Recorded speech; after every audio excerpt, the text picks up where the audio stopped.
get yourself a nice mask. Don't do what I just did.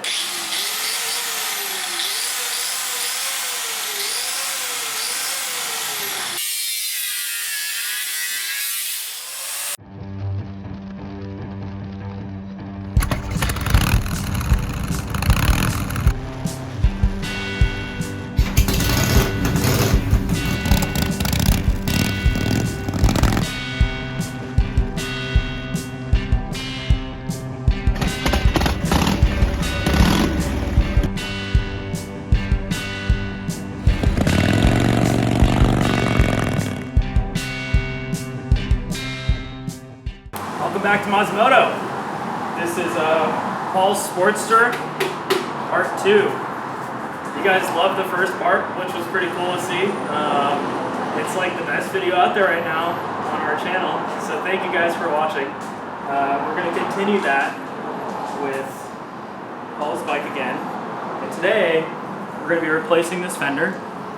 We have a stock sporty fender that we're going to cut and shorten up a little bit, take off these chrome covers, and we also have a nice spoke wheel that we're going to throw on, and maybe a new chain. And then from there, what else are we doing today?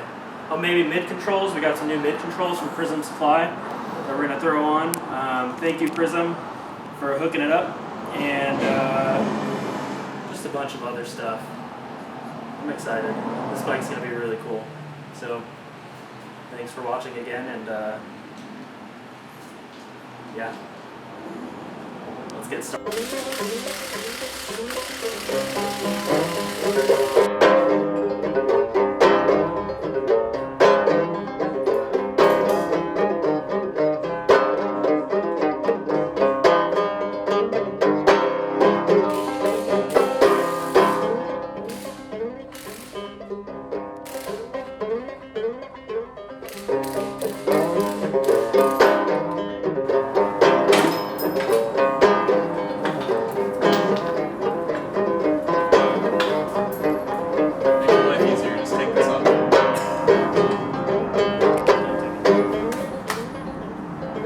The Red Bull's kicking in. We have this shovel head rim. It's a spoke rim from a shovel head. The other one, the sprocket was a little bit too small for the rim itself. So I found this one in the back. It's one of my customers' old ones. And we're trying to fit it up to see if the spacing and everything is right. And if so, then we're gonna run it. So basically, we just have this axle, and once it's through, we just want to see if there's too much play on either side here and on this side here, because if we're looking at this wheel is going to be spinning up against this guy here, the brake. So if that's hitting up against it, we either have to put the spacer in there and hope that that will be enough in between. On this side, it looks like we might need a little bit larger of a spacer, because that has some space there.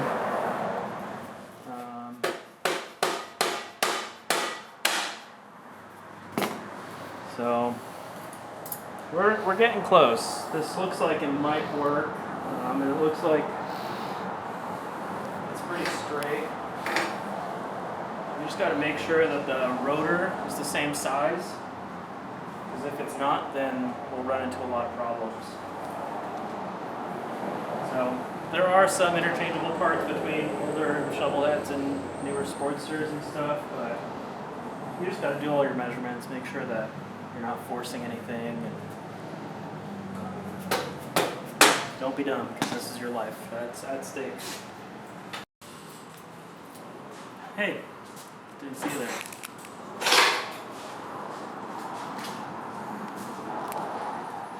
We got the mini Dyna leaving the shop. We got the fender off.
Looks good.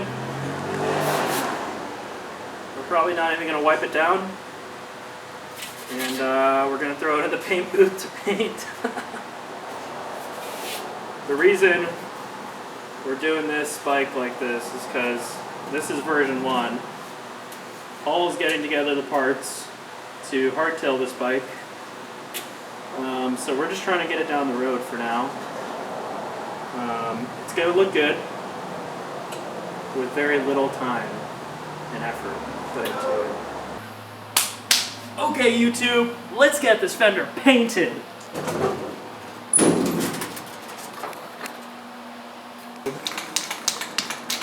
Alright, you want to use your engine enamel paint. High temperature, because we have those hot days here in San Francisco. You want to wear a mask. Just like pretty far away. You want to start painting. Just so you don't get these drips like this. You know? That's terrible.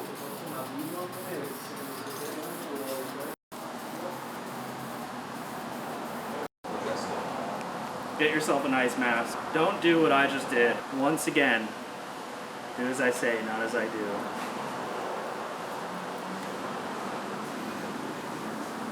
Don't drink these. Do as I say, not as I do. See, like.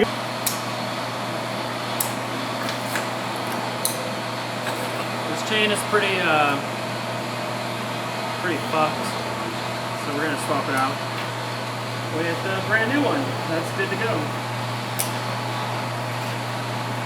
And we're just glad that this has a master link, because if it didn't, we would have to cut it if it was the rivet style. Might still be kind of a bitch to get off, but you know, that's what it's all about.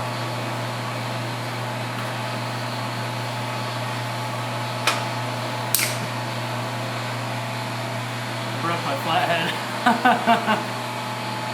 The chain broke my flathead. Alright, so the chain is so rusted on that we can't get the master link off. So we're just gonna cut the chain like barbarians. Cause what else are we gonna do, you know?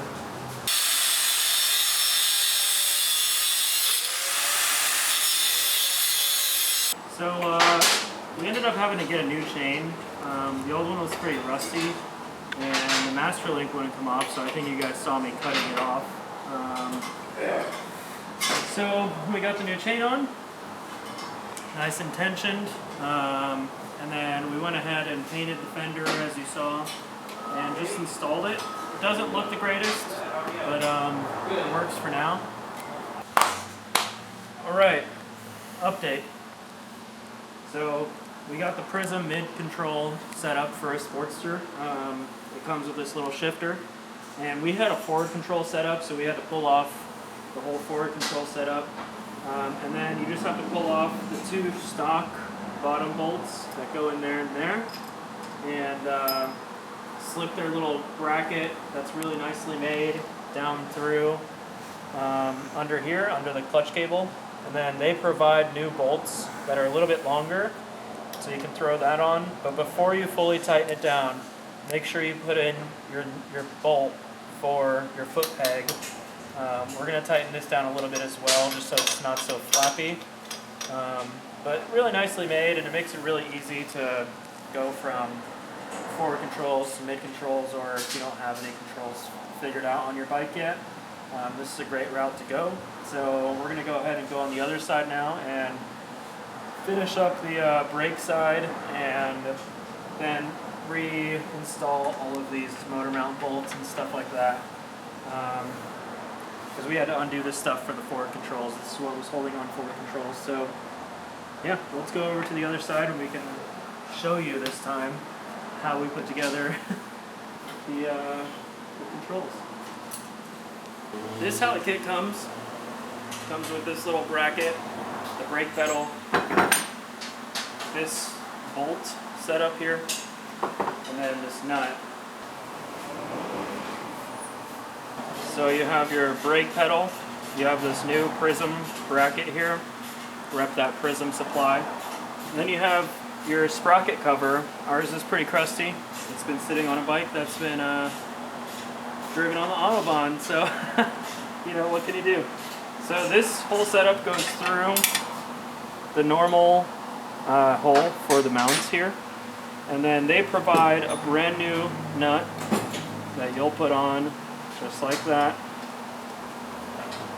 Tighten that nut down and then put the provided cotter pin through the bolt.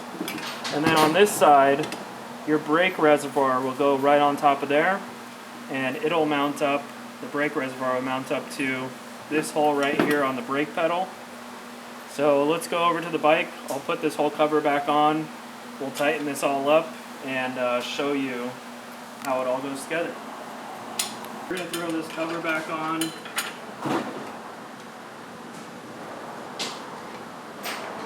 sure it's real nice and tight on there. So they also provide a brand new lock nut for this bottom hole here. So we're going to just throw that on just like that for now, because we're going to have to bolt up the exhaust to this spot here. They also provide brand new hardware for your brake reservoir. Let's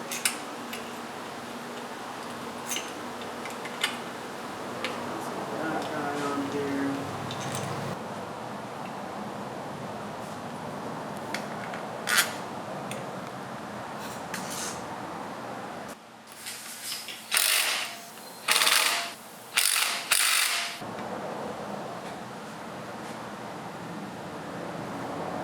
Now if you're doing this at home and you go to pull off this cover and the bolt back here holds you up, do not take your cam cover off, take the sprocket cover off. You're going to have to take the sprocket cover off to get to the back of that bolt to get the nut off. So just do the extra work, save yourself the headache, take the sprocket cover off and not the cam cover.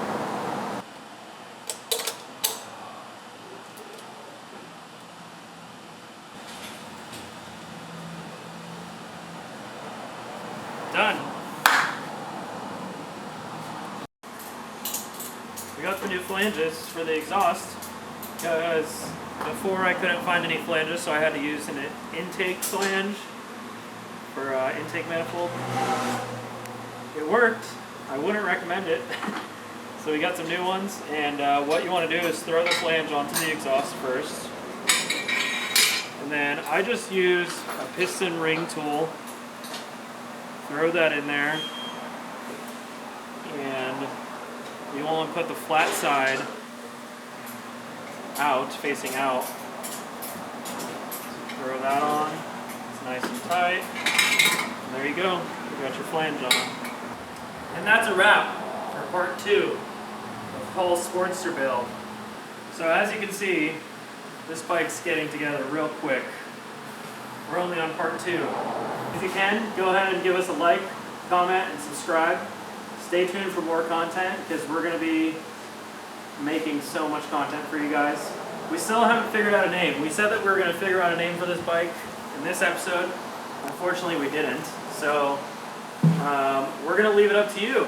So this is version 1 of this bike, and if everybody in the comments can think of a name for this bike, put in all your suggestions, and we'll pick out the ones that get the most votes, and we'll probably name it after that, at least version 1. Version 2, Paul gets the name because it's going to be his bike, what he wants it to be. So thank you again for watching, and go check out our last video, our 2 last videos, the one where we went to Oregon. We worked really hard on that one, so yeah, thank you again. See you guys next time.